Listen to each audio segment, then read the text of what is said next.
Ha sido capturado finalmente, sí, capturado. Rusia habla ya de el haber podido dar con el supuesto, ¿qué palabra utilizamos? Presunto. Asesino, presunto, asesino, es la acusación que se le da de el general Kirillov. Ojo, usamos esto como, tal y como lo dice Fernando, presunto. Rusia lo ha capturado. Es un joven de Uzbekistán de 29 años, quien ha sido sindicado como uno de los responsables. Esta persona ha sido capturada en Moscú y dicen, según las versiones que llegan desde el Kremlin, habría trabajado para digamos, habría cumplido esta suerte de, a ver, ¿cómo llamarlo? Locura, este hecho abominable, con la venia de Ucrania, ¿no? Había sido reclutado por los servicios especiales de Ucrania para poder ejecutar a Kirillov. El punto es que ya fue capturado. Ahora, obviamente, estamos hablando de la mano que habría ejecutado el acto. La pregunta del millón es, ¿qué va a pasar a partir de esta captura? ¿Qué vamos a saber? ¿Qué va a contar? ¿Qué va a cantar este personaje, este joven de Uzbekistán, insisto, de 29 años, quien es indicado como el principal responsable del asesinato de Kirillov? Es un momento donde entra a tallar no solamente lo que podría pasar con él, sino que a partir de esta revelación, ¿qué podría pasar con los implicados? Va a haber una respuesta dura, va a haber una respuesta a la altura. ¿Qué sería una respuesta a la altura? También nos preguntamos, ¿no? Que acaben con un general ucraniano también, o con 10, como pidió el grupo Wagner. Vamos a desarrollar este tema con un invitado de lujo, un analista internacional, el señor Fernando Moragón, a quien le doy la bienvenida a nuestro espacio, como es habitual los lunes y miércoles. Fernando, ¿cómo estamos? Hola Enzo, pues muy bien. Aquí sufriendo los tremendos atascos de Madrid ya cuando se acercan las Navidades, pero por lo demás, bien. Y como dices, es un tema muy, muy, muy interesante y que tiene muchas ramificaciones.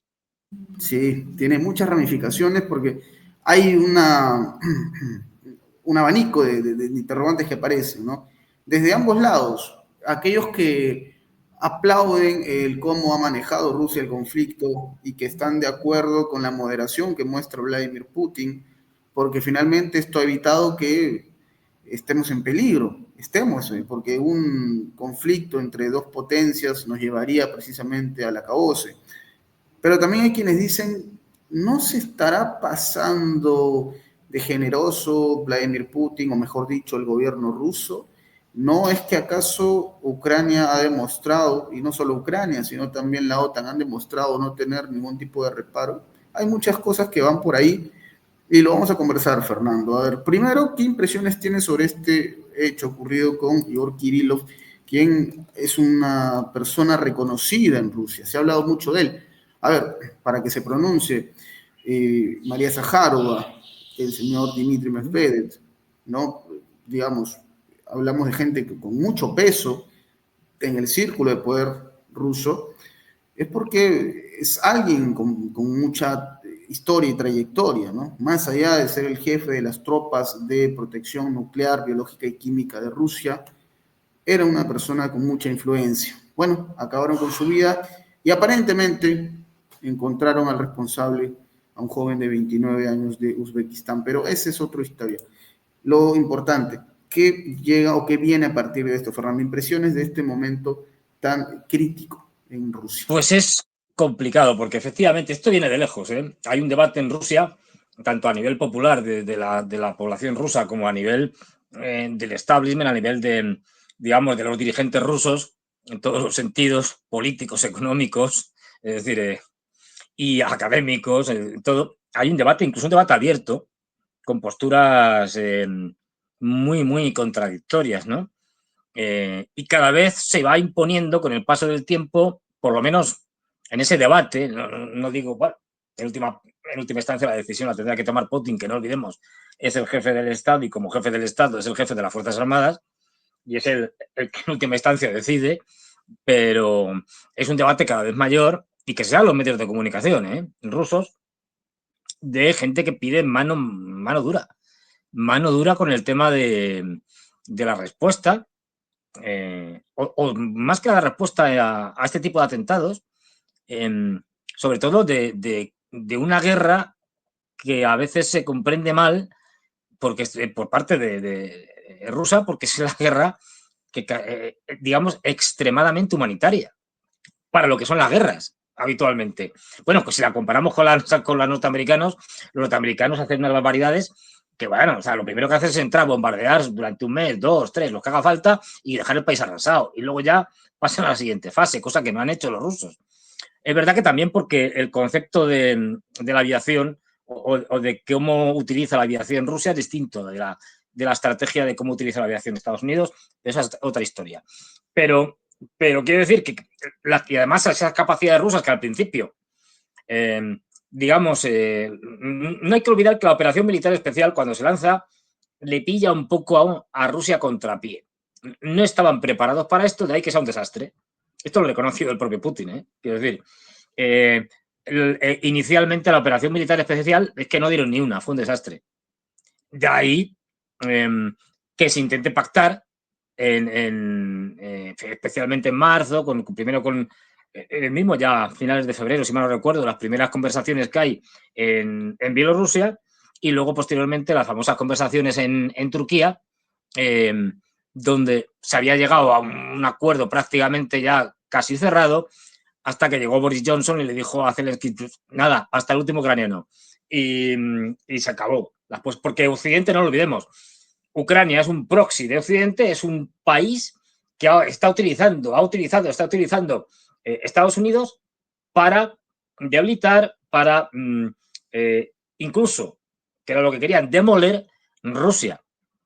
Con lo cual, lo que digan los dirigentes ucranianos importa más bien poco, porque mandan poco. Es decir, pueden hacer alguna cosilla, a veces se pueden ir un poco de la tutela de británicos y norteamericanos, pero en la práctica son ellos los que deciden las grandes operaciones y son ellos los que deciden y los que montan. Esta operación ya los rusos están más o menos, en fuentes rusas se está diciendo que en última instancia, aunque sean los servicios secretos ucranianos, por detrás en la planificación está el MI6 británico. No olvidemos que en gran medida los actuales servicios secretos ucranianos han estado desde 2014 adiestrados por los servicios secretos británicos. Es decir, han aprendido de ellos. Y los servicios secretos británicos están repartidos por toda Ucrania, desde Kursk hasta Odessa, tal cual. Entonces, bueno, no es el primer ataque, quiero decir, no es el primer atentado o asesinato de personas más o menos conocidas en Rusia, desde Daria Dugina, la hija de Alexander Dugin, periodista, ella, y que fue, bueno, asesinada profesamente, fueron a por ella, no a por su padre. De hecho, vivían en pisos, en bloques distintos y tal, y eso está, desde el principio se sabe perfectamente. O a un periodista muy famoso allí, de un corresponsal, digamos, de guerra y tal, que también fue asesinado en un atentado en una especie de club y tal, de bar, donde estaban allí dando una charla y murieron varias personas, creo que recordar, muchos heridos, aparte de él. O sea, que ya llevan unos cuantos de estos. La cuestión no es tanto que... Además, este sería de los más, digamos, lógicos en el campo de la guerra. ¿Por qué? Porque al fin y al cabo esto es una guerra, no nos engañemos. Las guerras intentas acabar con los jefes militares y también civiles, pero militares, porque si descabezas una unidad o descabezas el Estado Mayor del ejército ucraniano o del ejército ruso, del que sea, le das un golpe tremendo. Con lo cual, digamos que atacar generales lo hemos visto siempre. Y siempre que se puede, se hace. Esto, digamos que es normal que los ucranianos intenten eliminar generales. Este general no era un general cualquiera, como bien señalas. Era el encargado de todos los temas relacionados con lo que se suele decir NBQ, nuclear, bacteriológica y químico. Es decir, de armamento y respuesta ante ese armamento NBQ. Y es el que dirigía todas las grandes investigaciones sobre los laboratorios encontrados en Ucrania, laboratorios biológicos encontrados en Ucrania, que dependían de Estados Unidos, tanto directamente del gobierno norteamericano como de compañías privadas, de manera indirecta, compañías privadas norteamericanas que trabajaban en ellos, y entre ellos estaba metido, como no, el famoso hijo del presidente Biden, Hunter Biden, el indultado, que lo colocaron en una empresa gasística, Burisma, y que además tenía, bueno, muy complejo, tenía también relaciones con estos laboratorios biológicos. Estados Unidos tiene laboratorios biológicos, o tenían solo en Ucrania, los tiene por todo el mundo, además de en Ucrania. O sea, que esto hay que lo sepa todo el mundo.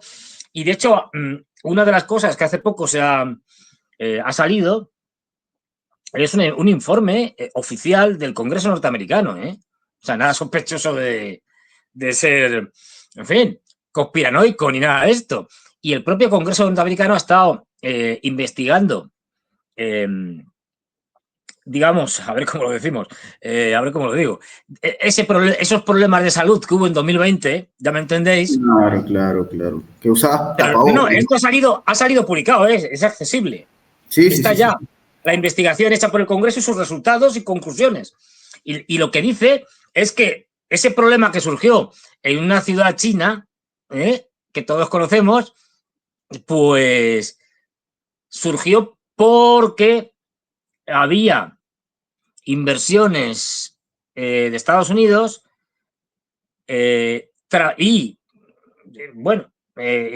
y compañías de allí, pero con el beneplácito y la aprobación y la participación de alguna manera del gobierno norteamericano en programas de mejoramiento de ese tipo de bichos que supuestamente o más o menos salieron de allí. Dicho de otra manera, que los norteamericanos estaban financiando la creación de patógenos mejorados, no mejorados a través de la modificación genética, sino mejorados a través de la selección, es decir, seleccionando las cepas mejores hasta que consigues una cepa en la que pues están mucho más reforzados y son más resistentes a cualquier tipo de ataque, tal. Esto ha salido, quiero decir que esto lo puede consultar cualquiera, no es ningún secreto, y ellos mismos reconocen, de hecho son muy críticos y hacen una crítica brutal y durísima, el Congreso norteamericano, a todo lo que fue ese periodo en todos los aspectos.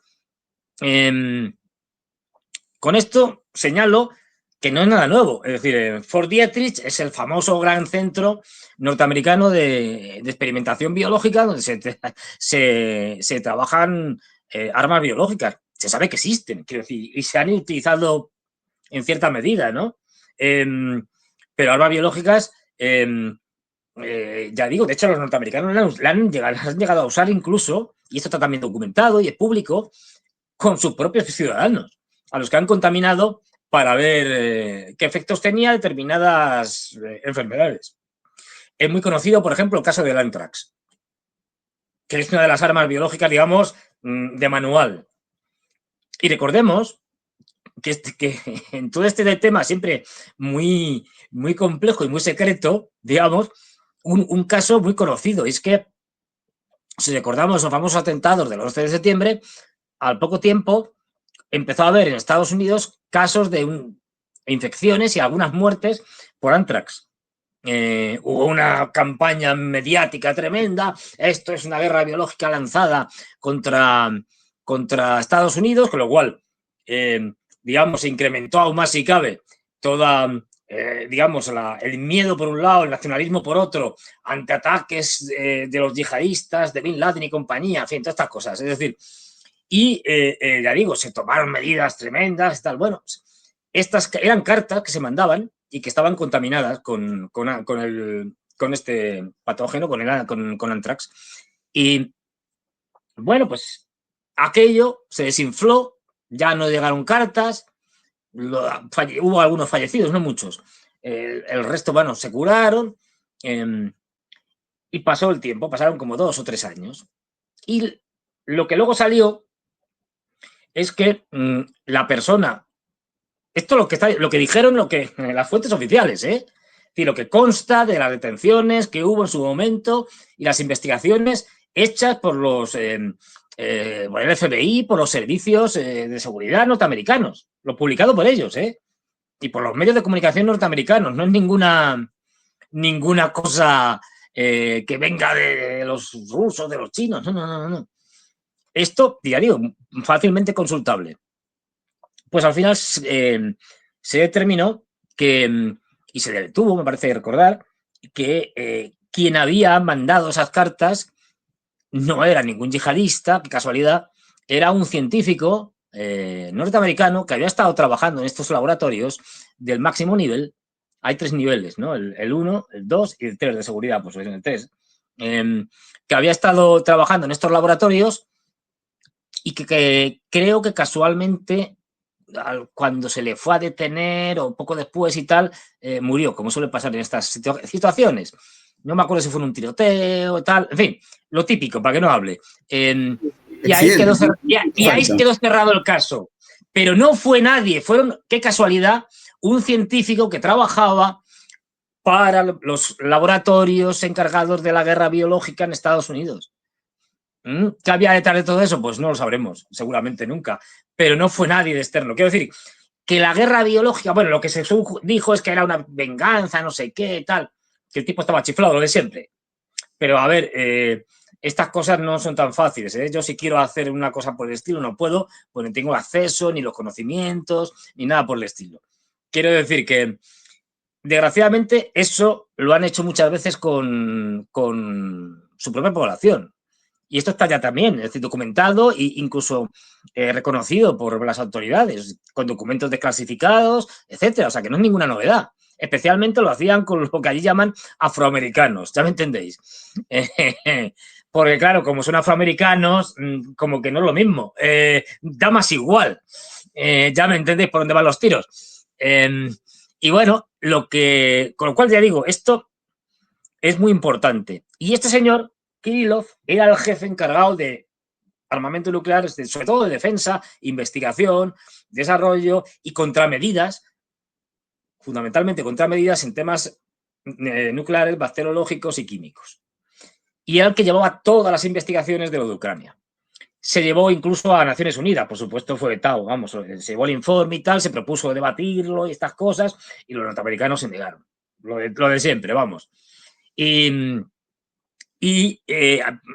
Bueno, presentó ahí abundante documentación, tienen abundante documentación, con muchas ramificaciones que todas van por un a otro lado hacia Estados Unidos y hacia la familia Biden, etcétera, etcétera.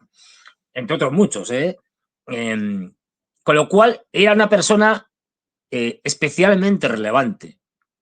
O sea, no estamos hablando de un general, de los muchos que pueda haber seguramente, o que hay seguro, en Rusia, que estaba dedicado a cuestiones administrativas, por ejemplo. No.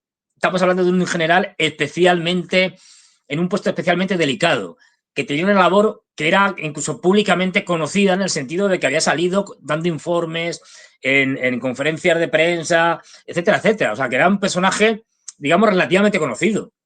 Que lo hayan asesinado, o sea, han elegido, no han dicho, vamos a matar a un general, así cualquiera, el más fácil, el que sea más fácil matarlo. No, han elegido un general cuyo asesinato es especialmente notorio por el cargo que ocupaba y por las investigaciones que había hecho o que había dirigido. Entonces, ahí el debate, ya digo, está en que evidentemente se han elegido a este general, entre otras cosas, es justamente también por eso, por la notoriedad del personaje. Porque no olvidemos que lo que están haciendo los servicios secretos ucranianos, adiestrados y ayudados por la CIA y fundamentalmente por los servicios secretos británicos, pero por ambos, como lo hace los ucranianos y como lo hace Occidente directa o indirectamente a través del gobierno de Ucrania, es provocar a Rusia, porque lo que se viene intentando fundamentalmente a partir ya del 2023 es que Rusia, ante un acto de este tipo, o más grave incluso, acordémonos del terrible atentado en el teatro de Moscú, ante una barbaridad que hagan los servicios secretos ucranianos respondan.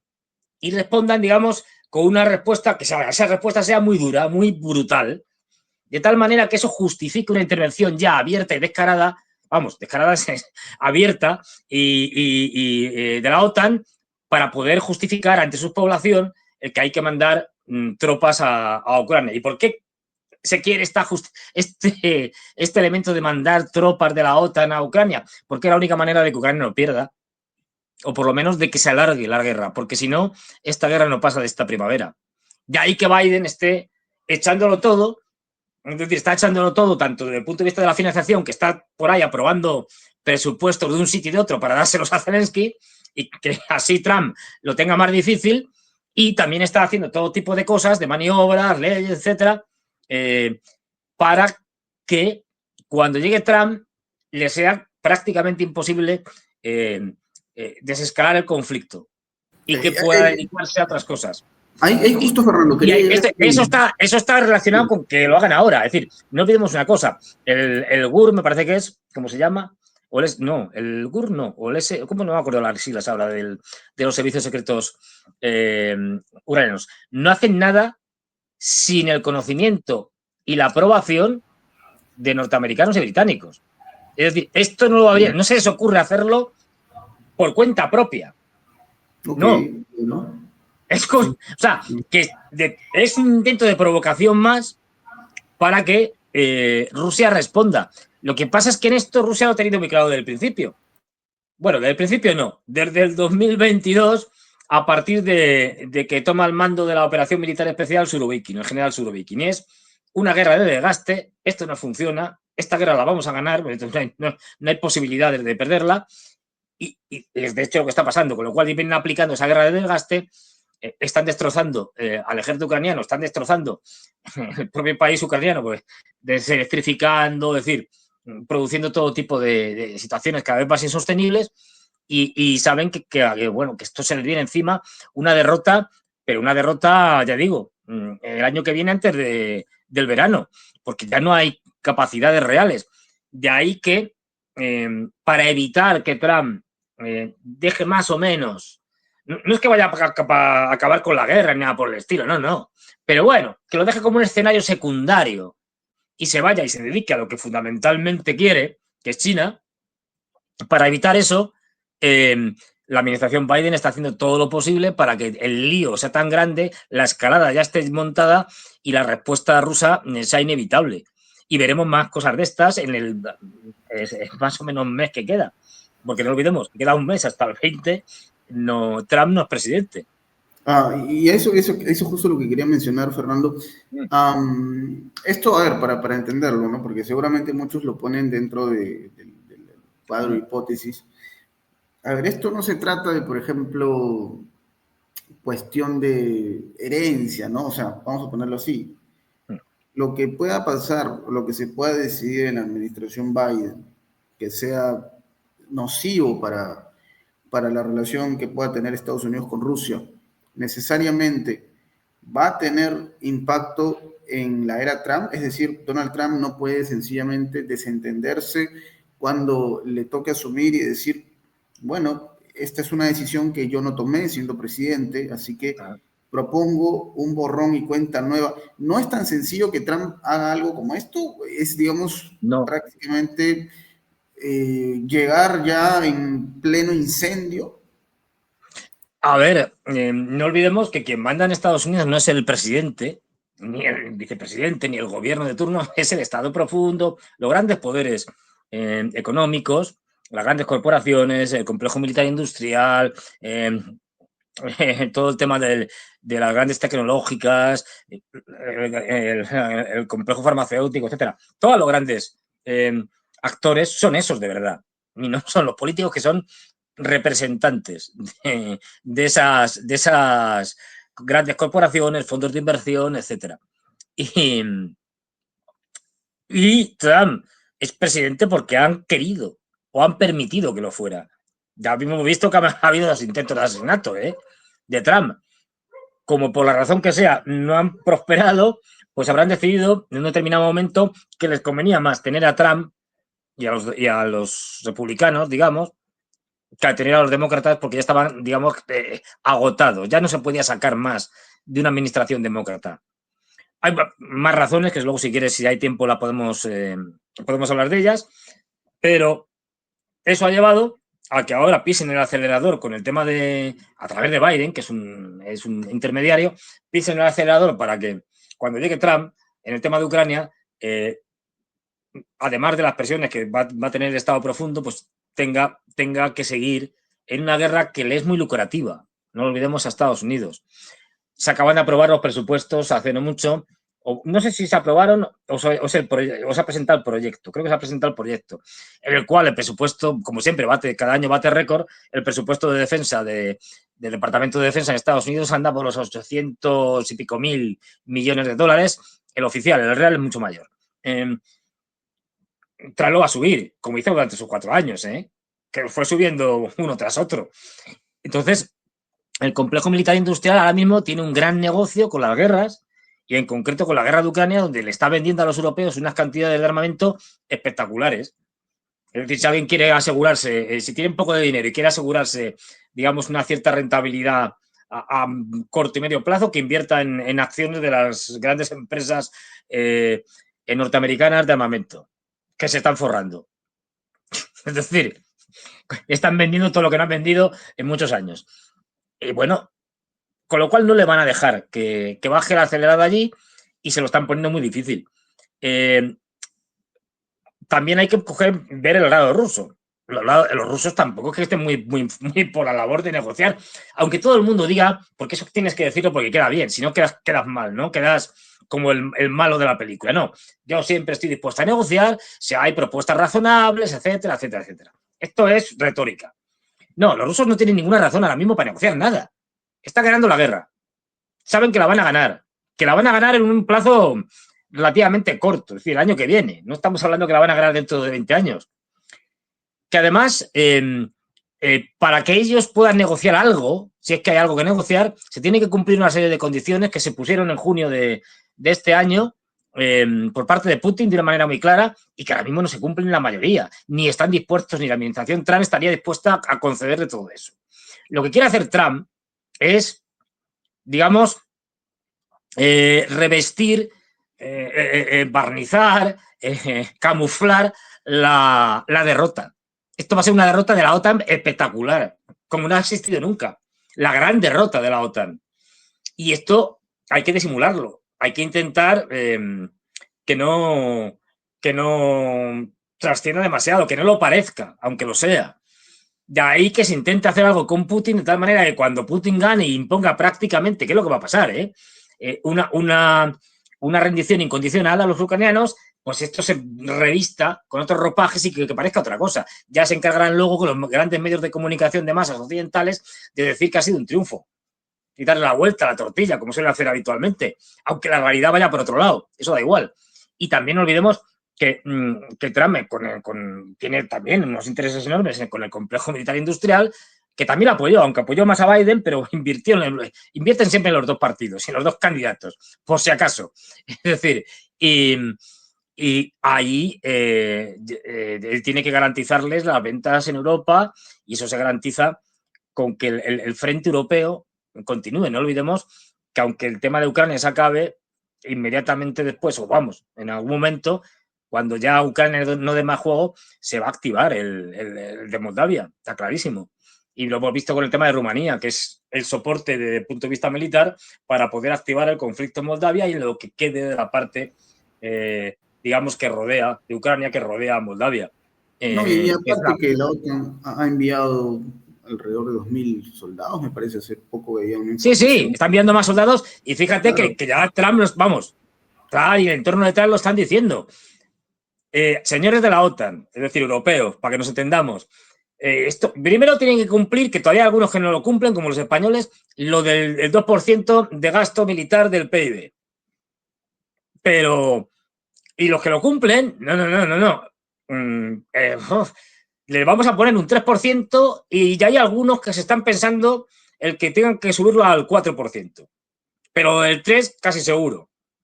Es decir, lo que está haciendo con eso, presionando, y si lo logrará, por lo menos lo lograrán la mayoría de los países, de la OTAN es justamente al presionar a la OTAN bajo el pretexto de, bueno, ustedes tienen que pagar por su defensa. No, eso en el fondo les da igual a los norteamericanos. Ustedes tienen que pagar por su armamento para defenderse o no, eso es lo de menos, cuyo armamento o dicho armamento se lo compran a nuestras empresas.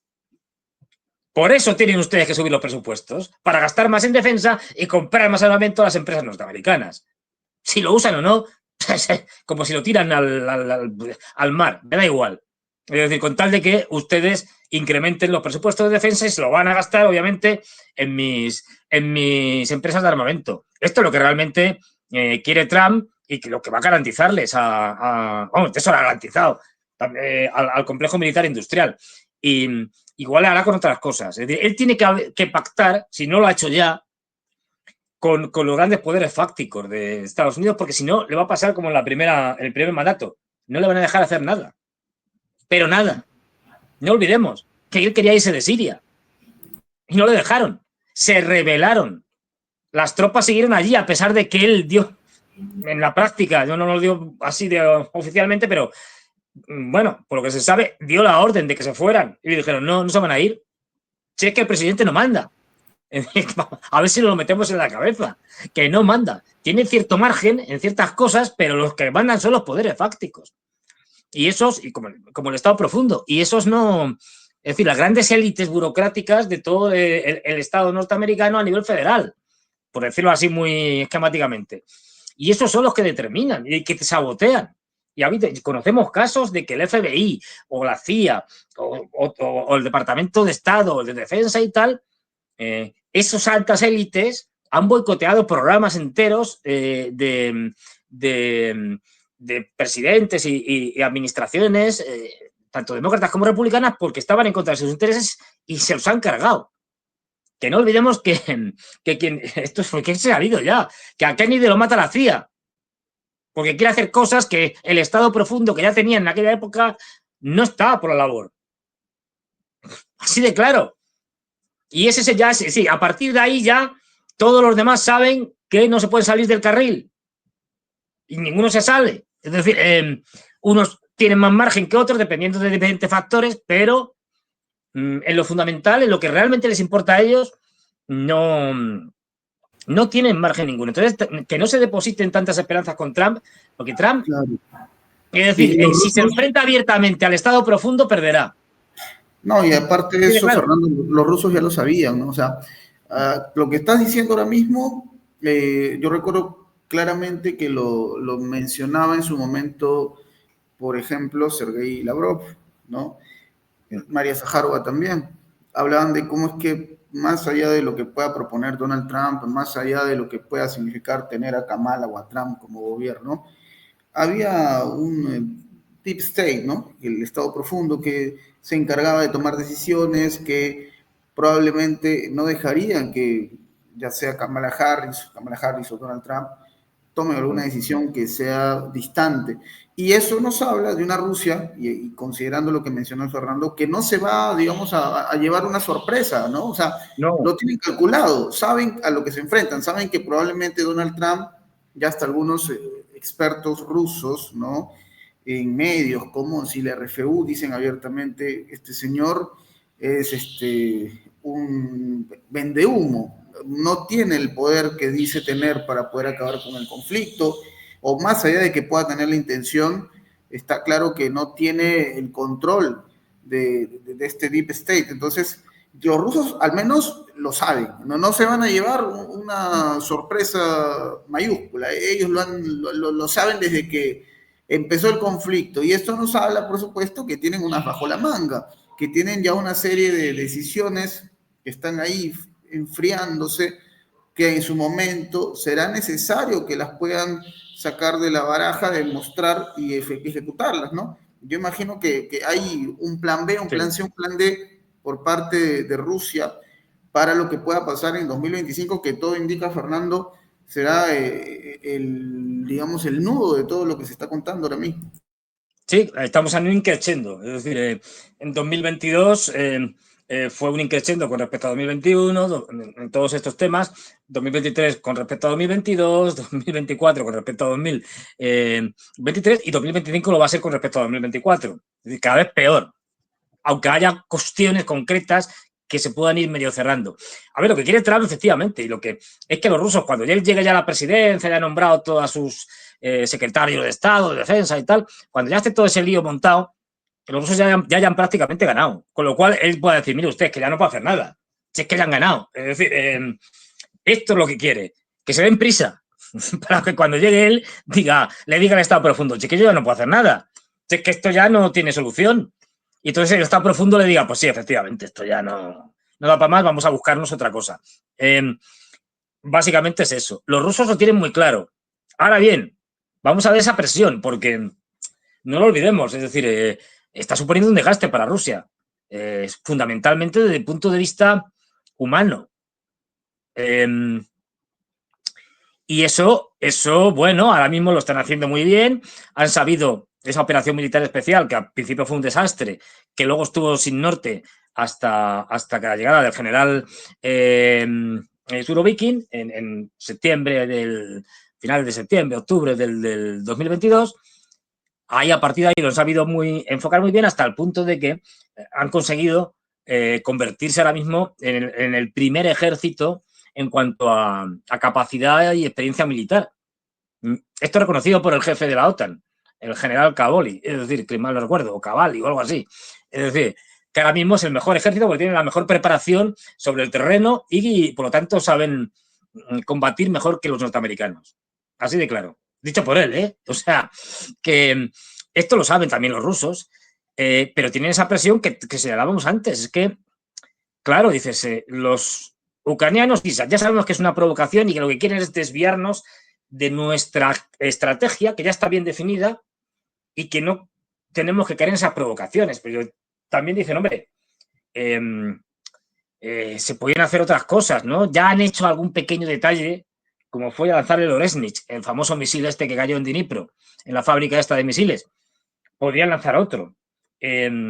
Mucha gente no entiende por qué no se hace, por ejemplo, lo que tú señalabas antes. Si en una guerra se puede acabar con los generales del contrario o con los políticos del contrario, ¿por qué no han metido un pepinazo, por decirlo así, en el Parlamento ucraniano, en la Rada Suprema, cuando estaba reunida y se han cargado a todos los parlamentarios que estuvieran allí? ¿Por qué no se han metido? Y pueden hacerlo ahora, que tienen misiles como Oresnich sin ningún problema, al Palacio Presidencial o a la sede de los servicios secretos, que aunque tengan búnkeres lo van a reventar y se cargan a Zelensky y a este Budiarov, si mal no me acuerdo. ¿Por qué no lo hacen? Esto es lo que están demandando. Dicen, no os pedimos que hagáis, que soltéis una bomba nuclear. No. A ver, para locos ya están los norteamericanos con su escalada. Está absolutamente impresentable y absolutamente, vamos, se nos está poniendo en una situación cada vez más peligrosa. No, pero sí que le están pidiendo una mayor dureza en lo que es estrictamente la guerra, ¿eh? Y nada de matar civiles, nada de esto como hacen otros países, ¿no? Que todos conocemos, a mansalva. No, pero sí que bueno, que hay cosas que no se entienden. La misma deselectrificación. Un proceso que lo inicia Surovikin en el 2022, en otoño del 2022, y que de manera absolutamente incomprensible en enero se para. ¿Por qué? No está claro. Luego se volverá a retomar en parte este año, en junio y tal, y luego ya se ha vuelto a retomar en otoño, después del verano, y ya de manera más dura, con ataques que han terminado de prácticamente de cargarse más de la mitad de la energía eléctrica de Ucrania, con cortes que ya son habituales y que están reglamentados. Es decir, que dice, mire usted, tales ciudades de tal hora a tal hora hay electricidad. ¿Por qué eso no se hizo antes? ¿Por qué no se continuó la línea de Surovikin? No lo sabemos. Porque hubiera acabado la guerra ya. Hay cosas que realmente es verdad que podemos entender desde el punto de vista de que el Kremlin, es decir, el establishment ruso, como ninguno en el mundo, es homogéneo. Es decir, y Putin sí tiene mucho poder pero no tiene el poder absoluto ni de lejos. Él tiene que hacer equilibrios con sectores a los que no se puede cargar, digamos, porque tienen que estar ahí, porque son parte de su apoyo. Hay todo lo que es ahora mismo el establishment político y económico ruso, los que tienen el poder, apoyan a Putin. Pero no son homogéneos, hay grupos distintos, hay grupos más liberales que dicen, no, hay que proseguir con el liberalismo que había, bueno, con algún retoque y tal, en la época de Yeltsin, y queremos seguir haciendo negocios con Occidente. Los de Ucrania nos da igual. Acabemos con la guerra de Ucrania. Otros hay que dicen lo contrario y se van a la opuesta y dicen, no, esta guerra es fundamental y esta guerra no podemos acabarla solo con una victoria, con quedarnos con unos territorios. No. Ucrania tiene que desaparecer del mapa. Tiene que dejar de existir. Y punto. Para que veáis la diferencia dentro del grupo mismo de poder que apoya a Putin. Sí, es decir, entonces, él tiene que hacer equilibrios entre esos grupos y puede que una de las razones principales por las que a veces no se decida a tomar decisiones, las famosas líneas rojas estas, que parece que son líneas rojas, pero luego no lo son, es porque tiene que andar haciendo equilibrios entre esos grupos. Fijaros en dos ejemplos, se los pongo muy rápido. Sí, uno, claro. muy rápido, porque ya los conocemos. Es decir, él, cuando decide conceder, que ya lo tenía decidido, la independencia a la República Popular de Donetsk y la de Lugansk, antes, justo en la primera fase, antes de que empiece el conflicto, primero la reconoce su independencia, luego las repúblicas inmediatamente piden después de eso, piden su incorporación a Rusia, él dice que sí, y luego ya viene el inicio de la guerra, de la operación militar especial, en 3 o 4, en 5 o 6 días, me parece que fueron. Entonces, bueno, pues cuando hace eso, él podía haber dicho, yo tomo la decisión y ya está. No. Él hace una muy buena jugada maestra, que coge y dice, convoca al Consejo de Seguridad para pedirle su opinión. En el Consejo de Seguridad está casi todo el mundo que pinta algo. Y lo hace por primera vez televisado. ¿Por qué lo hace televisado?